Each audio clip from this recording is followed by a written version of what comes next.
very beautiful Thursday evening, and welcome back to OlungaJr TV, one of the best TVs in the 254. Now, watu wamekuwa wakiuliza Olunga bana, naona kwa comments pale iko namna gani videos hazikuji, and today I've decided to change my way of how I used to tell people things. Na leo hii and the next coming weeks and days, I'll be giving you guys stories of the past 1990s, the late 80s there, and stories that have once ever occurred in this Kenya and also parts of the world even. And today being a Thursday, I'm very glad you guys for the subscriptions, for the views. Vitu zinaenda vizuri kabisa. Wadau, the year is 1982. The Kenyan Coup's their 10 attempts was a failed attempt to overthrow the late President Daniel Arap Moi's government at 3 a.m. on a Sunday, August 1982. A group of soldiers from the Kenyan Air Force took over Eastland Air Base just outside the Nairobi by 4 a.m. The near Embakasi Air Base had also fallen. The nearby Embakasi Air Base had also fallen. At 6 a.m., the senior private Ezekiel Ochuku, the Sergeant Pankra Oteo Okumu, purchased the Voice of Kenya station in the central Nairobi, which is now known as the KBC. From where then, they broadcasted in English and Kiswahili that the military had overthrown the government. These were things started going wrong. They realized that this was the only main place they could use for them to capture the nation. Working at the benefits of Ochuku, Corporal Ramwell Injeni Jeremiah was leading uploads to blow the State House and the General Service Unit headquarters from the Laikipia Air Base. Those are some of the questions that they should have been asking themselves. Kama wangebomoa the State House and they wanted to overthrow the government, wangekuwa wanaishi wapi? We all know that the president used to stay in the State House. Secondly, they wanted to take over the GSU unit's headquarters from the Laikipia Air Base, meaning they knew how the GSU itself was.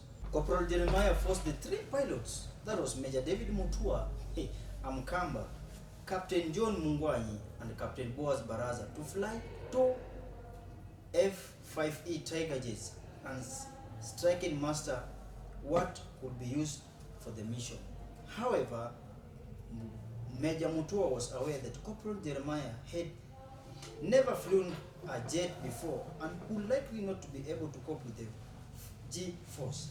My people, I want to explain for you what is a G-force. G-force, unakumbuka when you are starting a motorcycle, basically ladies use vehicles.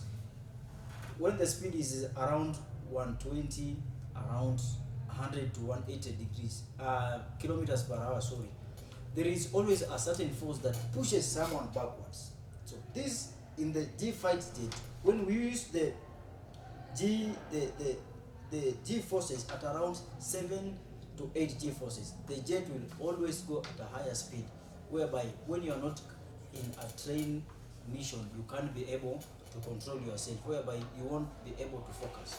So Mutua, the Corporal Jema had never, remember Corporal Jema had never flown a jet before, and he would like not to be able to cope with the G forces. The pilots, while communicating in a secret channel, agreed to execute daring maneuvers discouraging with the capture. So Mutua decided to turn back the jet, going back to Mount Kenya Forest and headed back to Nanyuki, whereby in Mount Kenya Forest, that's where he dropped the bomb. Came back and cheated the senior captain that he had released the bomb in the State House. He knew that his first mission was done. The coup was tragically planned on Coup, the war game, taking plan in Lodwar, whereby we remember the Kenyan Air Force itself had gone for the sports in Lodwar, whereby they were competing. So some of the key leaders in the Kenyan Defense Force who were called and they were asked what was happening, they said they didn't know anything because they were at Lodwar doing what? Doing some sports competition. taking place in Lode, a remote town in Kenya, when most of the army units and the senior leaders were away from Nairobi. Remember, the president was not in Kenya at that time. He was supposed to go to the United States for a meeting, and the meeting was postponed. So he was in Nakuru. The state house in Nakuru was also supposed to be bombed down.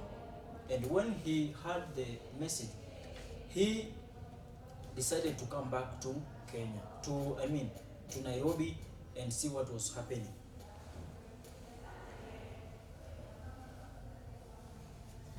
The Army Commander and Deputy Chief General Staff, Little John Sawe, Major General Mohammed Mahmoud, Brigade Bernard Kitui, the Chief Operator of the Defense Force. My people, at the Major Humphrey Njogo, the state of the China, at 8 a.m. at the meeting of the four, it was agreed that Mohammed walked and changed off the operation to surprise the coup. He then assembled a team of 30 officers from the 1st Kenyan Relief Battalion in Kahawa Barracks. The team stormed the broadcasting station and killed a captured and rebellion of soldiers inside. Remember, after this was announced the first time, the university students had started striking. So over 300 bodies were lying down on the streets who were students who had started striking and making vigorous noises and destroying things.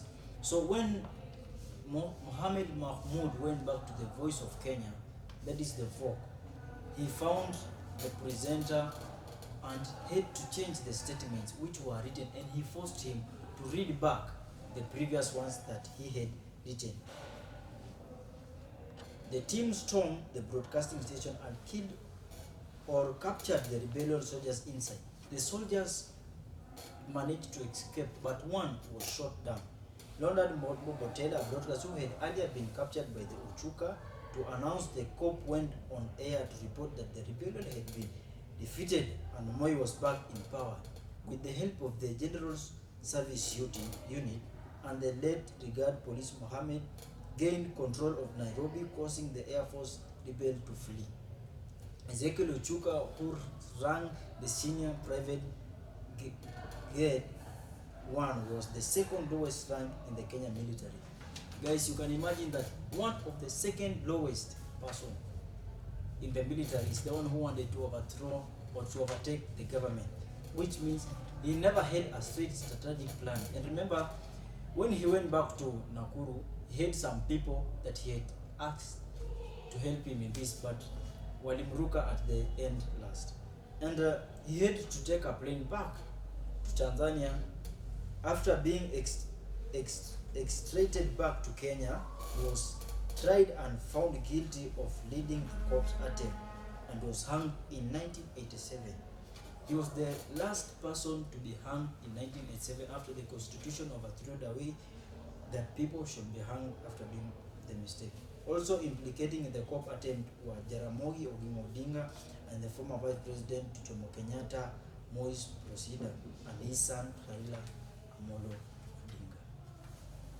And guys, that has been the end of my story. Till next time, the same time again. I really appreciate you guys. Thank you.